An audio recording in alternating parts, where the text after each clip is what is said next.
Chris Godwin spoke with the media about his decision to return to the Buccaneers. That and more on today's episode of Locked On Bucs.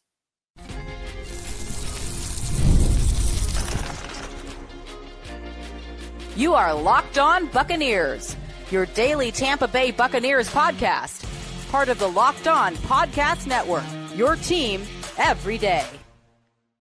What's up, and welcome into this WTSP Wednesday edition of the Locked On Bucs podcast, your daily podcast covering the Tampa Bay Buccaneers, part of the Locked On Podcast Network, your team every day. I want to thank you for making Locked On Bucs your first listener view every single day.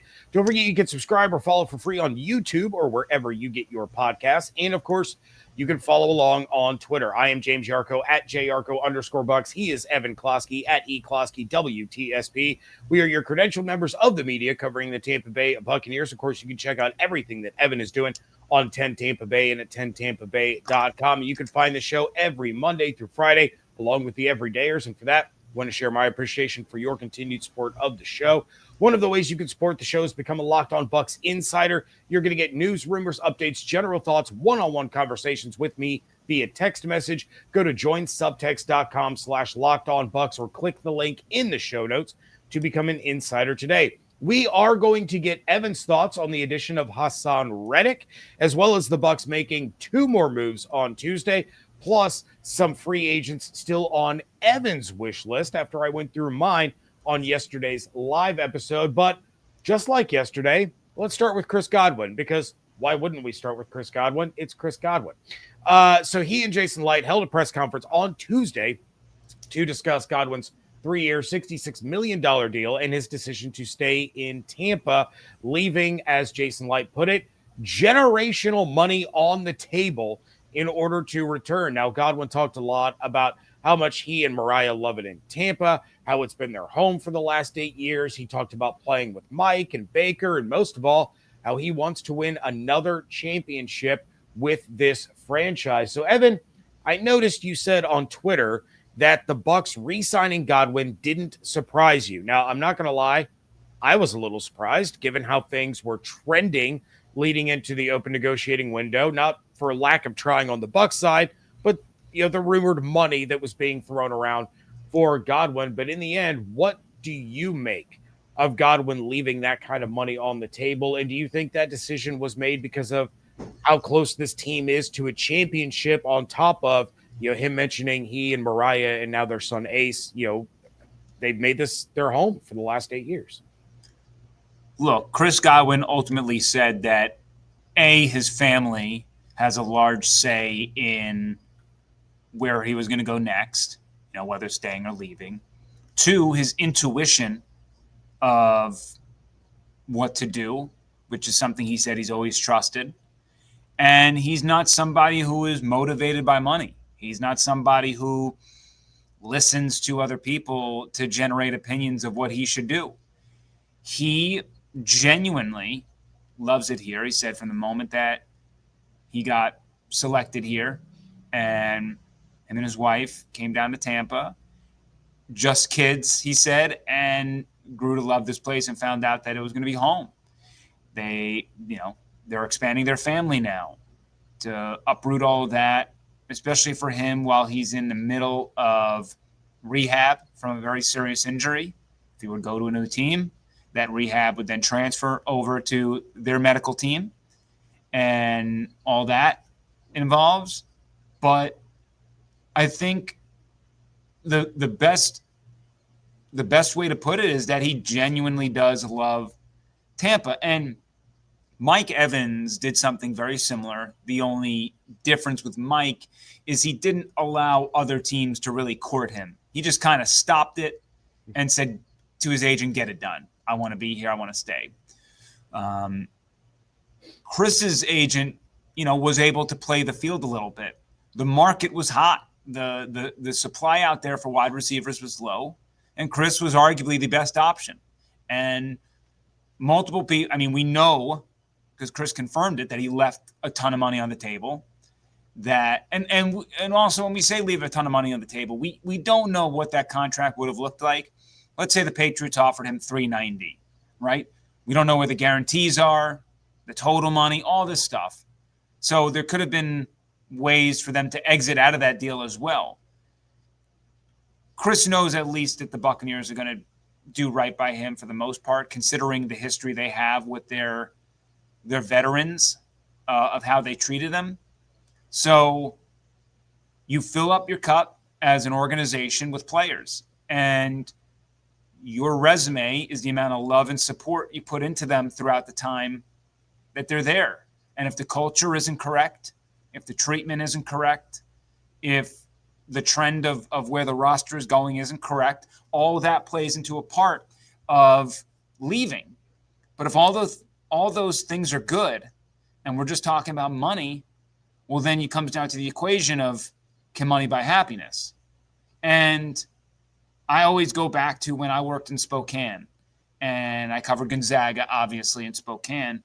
Mark Few, the head coach there, still the head coach there, was being recruited every single year by these large institutions, Oregon, Arizona, Oklahoma State, whatever opening was there, he was going to get a call. His name was floated out there, and he ended up staying in Spokane to the point where his name stopped getting floated out there, that it was just like a foregone conclusion he was going to stay. And I remember during their Final Four run, their first one ever in school history, I believe some a national reporter asked him, why did you never leave? Why did you decide to always stay in Spokane? And his answer was pretty simple. Why mess with Happy?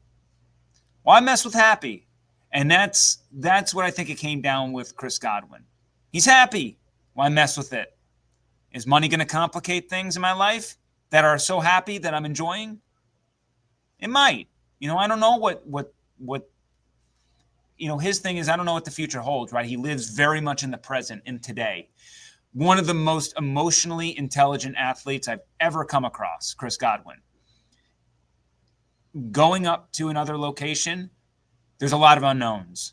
He knows what he's getting here, and he's happy with it. So why screw that up? Just going to focus on the here and now and keep enjoying life how I'm living it.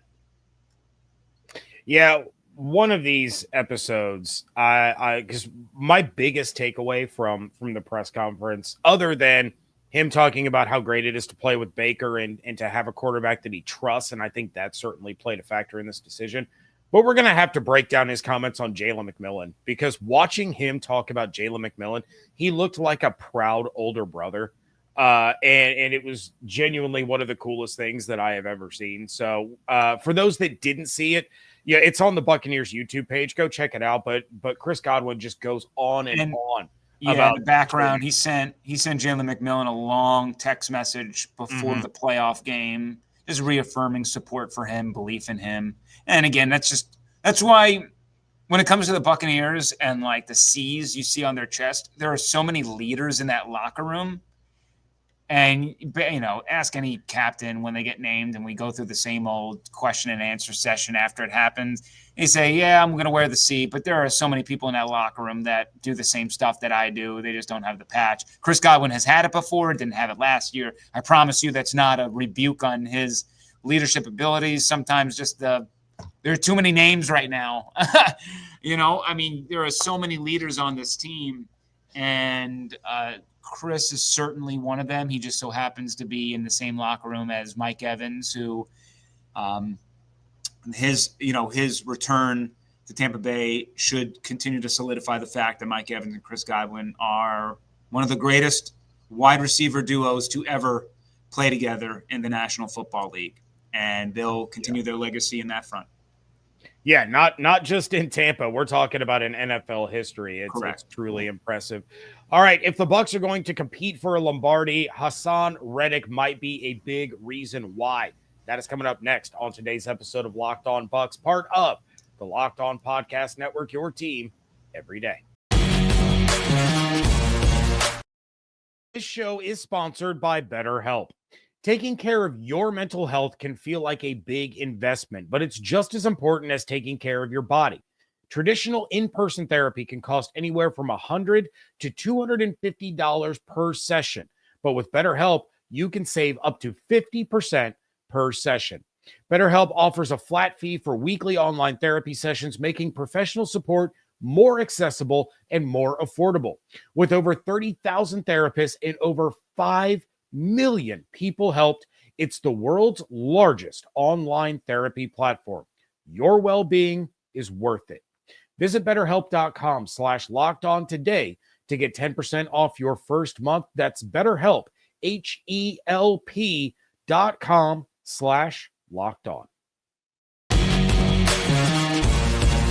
Thank you again for making Locked On Bucs your first listen or view every single day. For your second listen, check out the Locked On NFL Draft podcast with Damian Parson and Keith Sanchez. Now that the season is over, get the latest draft rankings, rumors, and news every day. Find Locked On NFL Draft on YouTube or wherever you get your podcasts. All right. Haason Reddick joins the Bucs on a one-year deal, and I talked a lot about it on yesterday's episode. But, Evan, I want to get your thoughts because if there's one position we covered extensively over the course of the last 2 months, it's been edge rusher, and we really didn't talk about Haason Reddick very much, and maybe that's my fault because I did 2 entire shows during last year all around Haason Reddick. So, like, in my mind, I was like, I've already covered this for 2 full shows worth, but the edge market had kind of thinned out before this deal was announced, and it was one of the first ones that dropped after the negotiating window opened on Monday. So what is it about Reddick that you think the Bucs were drawn to, and do you feel like he was probably their guy all along, or was this more of a result of like Khalil Mack very, early on Monday before the window opened, he goes back to the Chargers. You had the monster deals that Max Crosby and Myles Garrett signed. Did that maybe shy them away from a Hendrickson trade because of the financial compensation that was going to be tied? I mean, it was always going to be expensive to extend Hendrickson, but the top tier edge market is just skyrocketing now with these Crosby and Garrett deals. So how do you kind of see the addition of Reddick and kind of the Bucs' interest in terms of where he ranked with some of these other guys? Well, what's interesting about this conversation is if you and I had this discussion last year around this time saying that Reddick was coming to the Bucs, I think everybody would generally be pretty stoked about that, correct?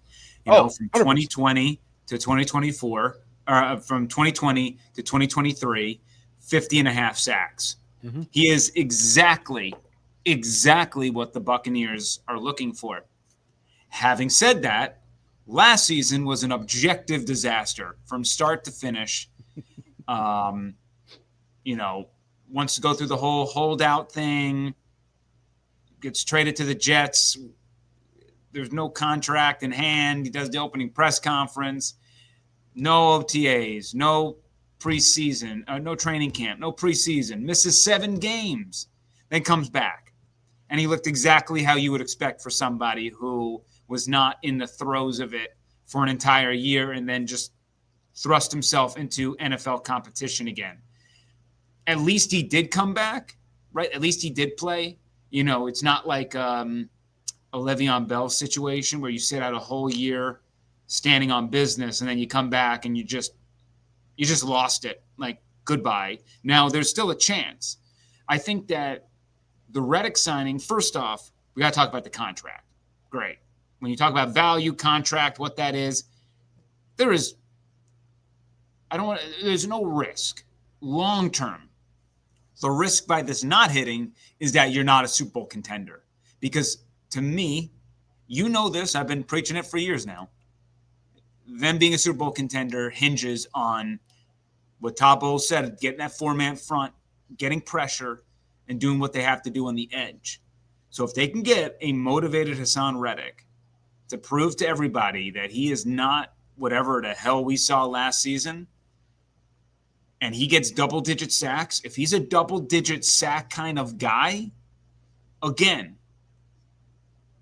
Reddick, Cansey, Vea, Diaby.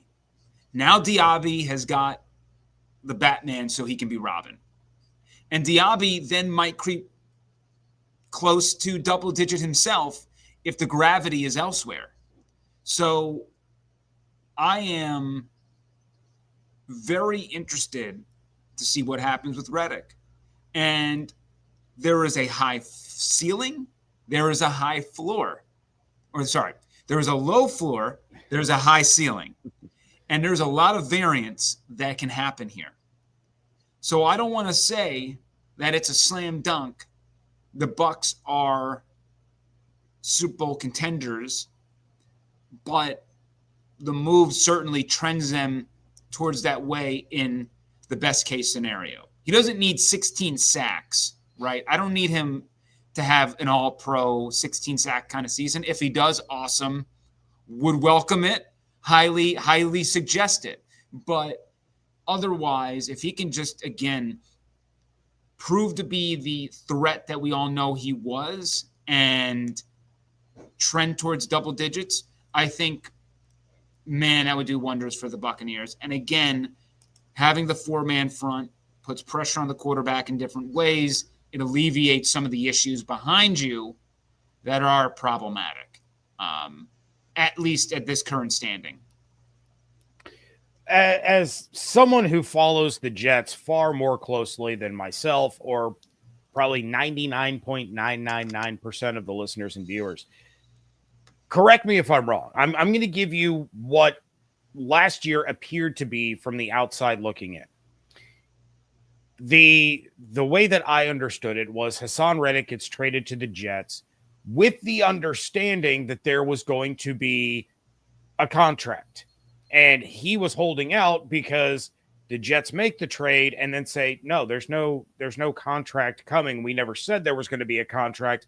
And that's where the frustration kind of built, leading to the extended holdout. Now, am I missing something, or did that play a huge role into why he was missing time? I mean, the reason why Reddick went to the opening press conference, because there was an assumption that they were going to be able to hammer out a contract along, the deal that he was searching for.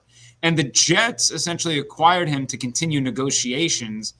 It wasn't like they acquired him to say, oh, the Eagles aren't meeting you at that number. We will. Come here. Right? They were like, no, now let's us negotiate. And in typical Jets fashion, it blew up in their face.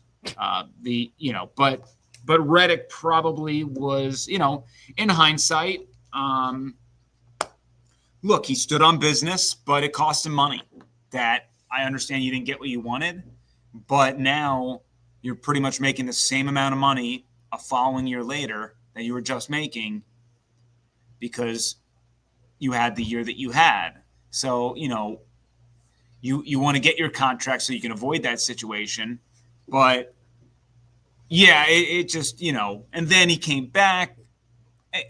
There was a lot of apathy. The team stunk. It was a mess. They fired. I mean, he didn't get to play with the head coach. He got canned. That's right. Which was, the defense didn't look as good. So it just was not a good situation, as all Jet situations are, until otherwise noted. Good luck, Aaron Glenn. But, yeah, I think that I can convince a lot of people that the Jets is a one-off. But, again, the stats were the stats last year. The play was awful when he was doing it. So it just, that's the reality. Do I understand the gamble and the one-year deal and doing that route? Absolutely. Can it pay off? 1,000%. We might be at this time bragging about Jason Light being more of a genius, right? But I just want to make it known there is another side of the coin. So I'm not like full steam ahead.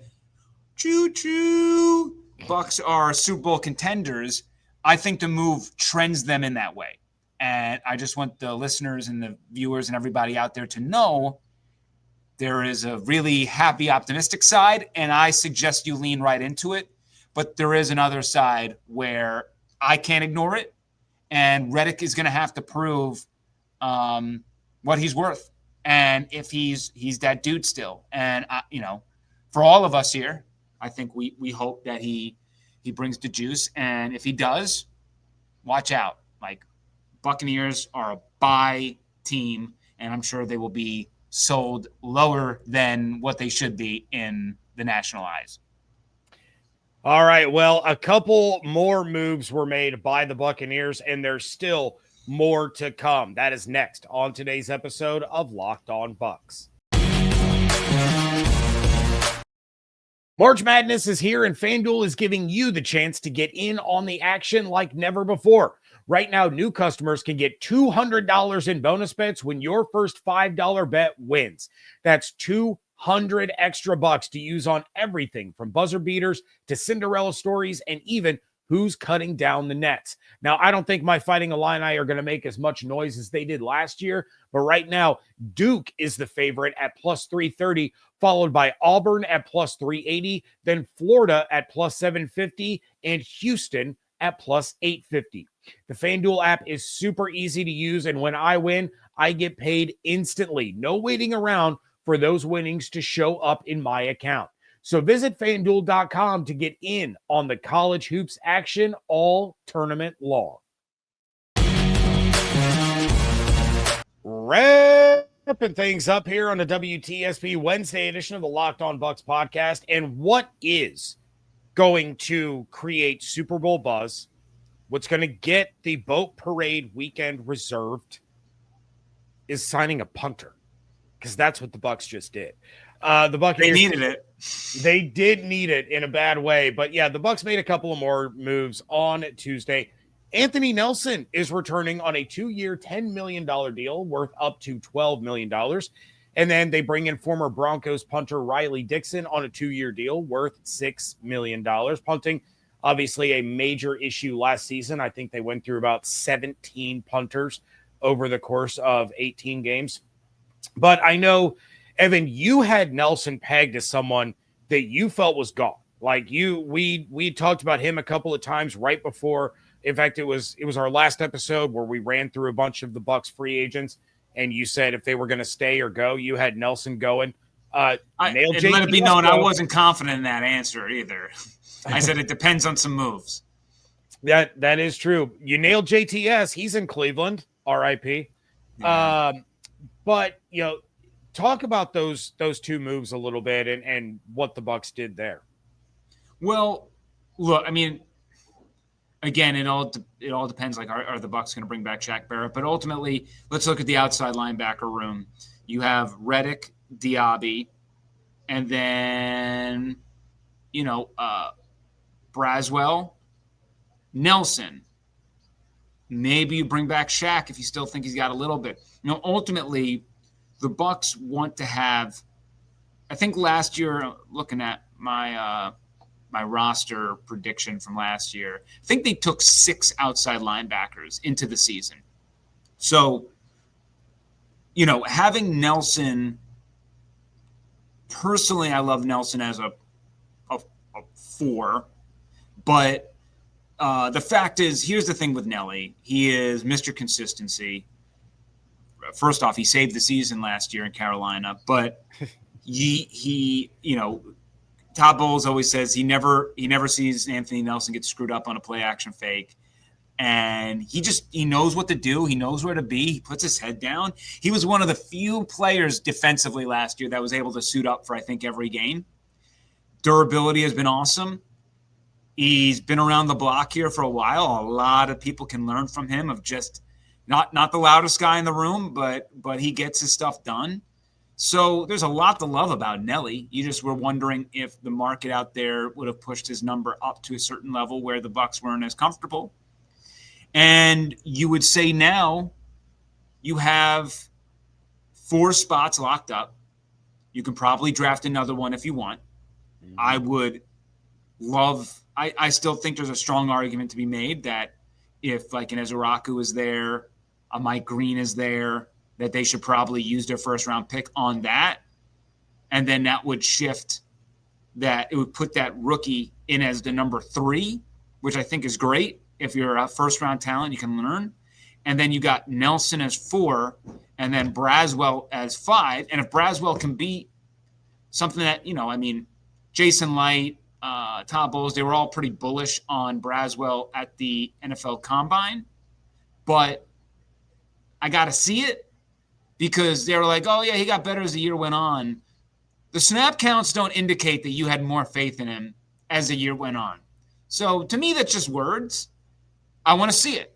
I want to see it because right now Braswell's looking more like a 5 than a 3.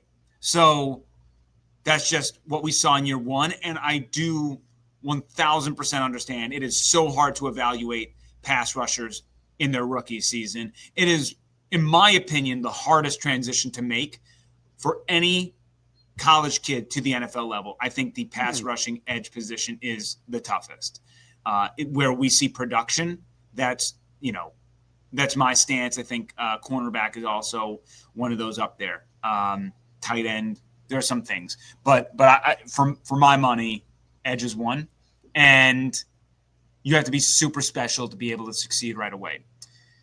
So I think that Nelson signing makes a lot of sense. And I'm just curious if they go back to the well on a Shaq Barrett, or do they continue to believe in the development of guys like Marquise Watts, Jose Ramirez? Yeah, well, and you mentioned Bowles and Light being kind of bullish on Braswell. I was going to say I'm old enough to remember when they were pumping the tires of Marquise Watts and Jose Ramirez quite a bit, and those guys barely saw the field at all last season. But let's go ahead and end it this way, Evan, because I dove into a couple of guys on yesterday's show. I'm curious your thoughts now after this initial. And free agency hasn't actually even truly begun yet. These are all agreed to, not actually done as far as like outside free agents. But who are a few more free agents that are still floating out there as of 7:31 p.m. Tuesday night? I have to specify that because so much can change.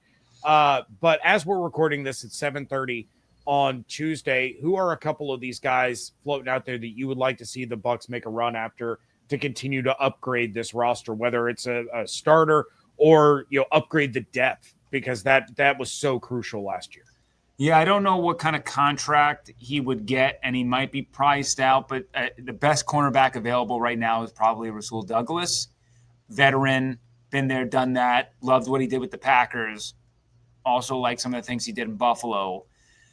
Obviously, I don't know if the Buccaneers situation for him would be what he's looking for, because he would be signing up essentially as the 3 behind right now Dean and McCollum. But with Dean as the 3, you're guaranteed like 6 games plus a couple of halves. And just speaking on the Dean stuff, I think mostly all Tampa Bay media has expected him to get cut. But when all the contract prices were coming out Monday, it was like, oh,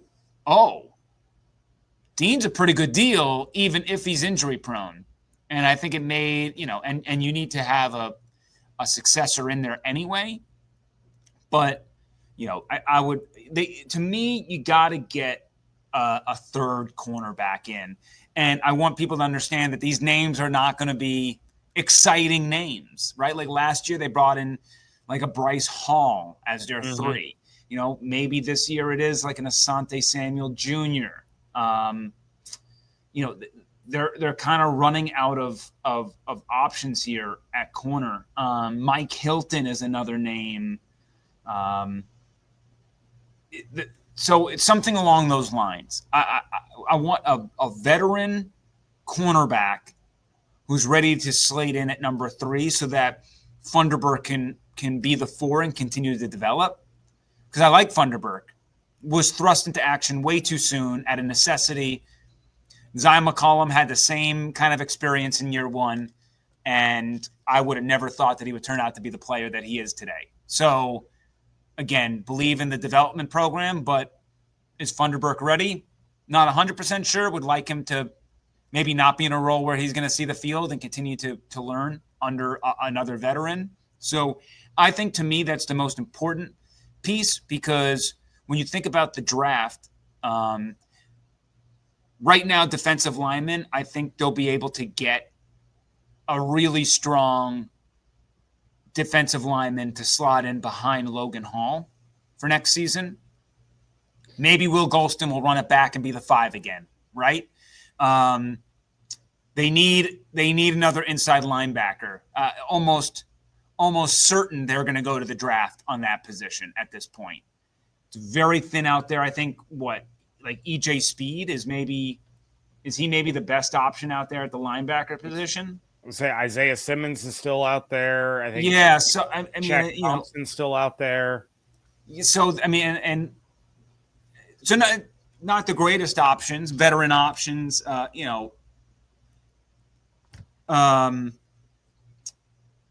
think they believe in Servassier Dennis. It's just whether he can stay healthy. So I think Dennis is ready to be a starter like Zion McCollum was, but will he be healthy? That's the question. So they got to create a backup option. But I think the ones like they're gonna get a cornerback in the draft. They're gonna get an inside linebacker in the draft. They're gonna get a defensive lineman probably in the draft. They'll probably get another wide receiver maybe. But I think that cornerback, if there's one thing that I would like to see from this team before entering the draft, get me a third cornerback who's a veteran, who has played a lot of snaps in the National Football League, and who can step up if Jamel or Zion go down. All right. Well, Evan, what do we have going on over on 10 Tampa Bay, the 10 Tampa Bay Plus app, and 10tampabay.com? Yeah, hit up all that. This weekend, we got Banana Ball, Savannah Bananas, playing at Raymond James Stadium in what looks like Ebbets Field. Next week, Valspar Championship. Week after that is Tampa Bay Rays opening day. Week after that, Women's Final Four. So we are busy here in Tampa Bay. And again, make sure 10 Tampa Bay, 10tampabay.com, 10 Tampa Bay Plus, streaming on Fire Stick, Roku, and at eCloski WTSP on the X. Ask me whatever questions you'd like. Would love to talk some Bucs football with you.